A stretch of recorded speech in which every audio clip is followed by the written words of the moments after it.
Hello everyone and welcome to FOCUS5. I'm Michael Guerra, here to spend 5 minutes on a student ministry topic, and today we're going to talk about effective planning in student ministry. Now, planning is so vitally important to what you do. When I first became a youth pastor, what I did as far as planning goes is I basically just took the calendar that the old youth pastor had and I replayed those events over a year. And what I found was that while we were doing events and people were enjoying them, we weren't really getting anywhere. It didn't seem like we were really growing numerically or spiritually, so I stopped and said, what can we do to make this better? And in research and in years of practice, here's a 5-step planning process that I've come up with that hopefully can help you. The first step is the 5-year plan. This is the strategy behind your student ministry.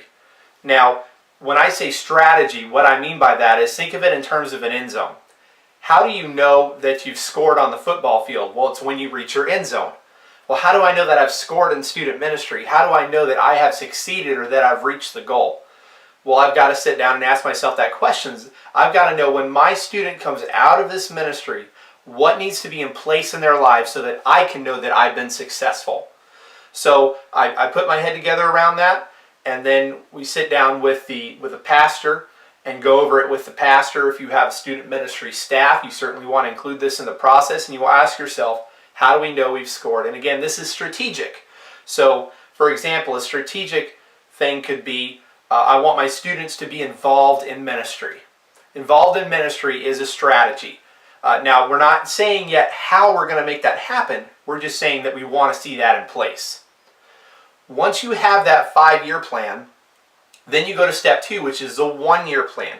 Now, the 1-year plan is when you start to get into the strategy or the tactics. Instead of doing everything all at once, now you can break things up in bite-sized chunks. You know you got 5 years to get there, and you can put the foundation plan in place for this first year. Now, for example, if our strategy is to get students involved in ministry, a tactic could be that we do a leadership development course with them.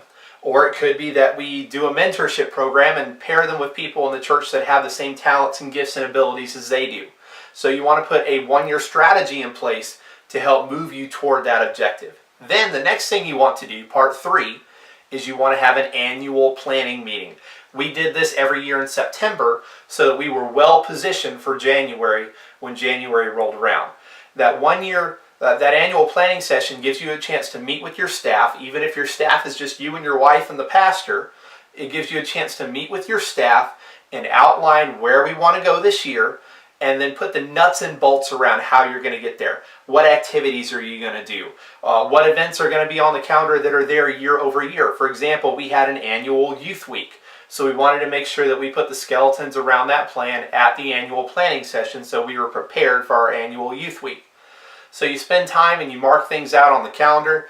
I have some tools that I used that I'm going to post a link to on this video so that you have access and you can see the tools we utilized during that planning session. Following that, we had a monthly calendar meeting. You can have a great plan for the year, but unless you're meeting every month to make sure you're revisiting the details of that plan and moving toward it, it's not going to come together. So we would have a monthly planning session, and during the monthly planning session, we would try to spend the bulk of our time on what's 3 months out. So if we're meeting in January, the bulk of the meeting is about what's happening in March. Because if we're in January, January should already be taken care of. This is why we started planning in September. So then in October, we're talking about January.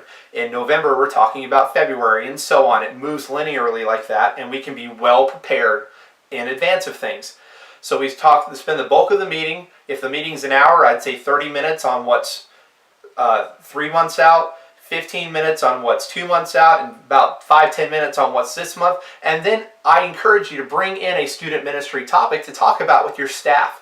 It's a great time to talk through issues or situations or something that you see trending in your youth department. And then finally, there's the weekly stand-up meeting. Emphasis on stand-up, because if everyone sits down, it's going to take forever. But if everyone's standing, you're talking 5 minutes or less. The importance of this meeting is accountability. You're going to give out assignments at your monthly planning session. So in your weekly meeting, this is a chance to say, did you get that done? Is everything okay? Do you need my help with this?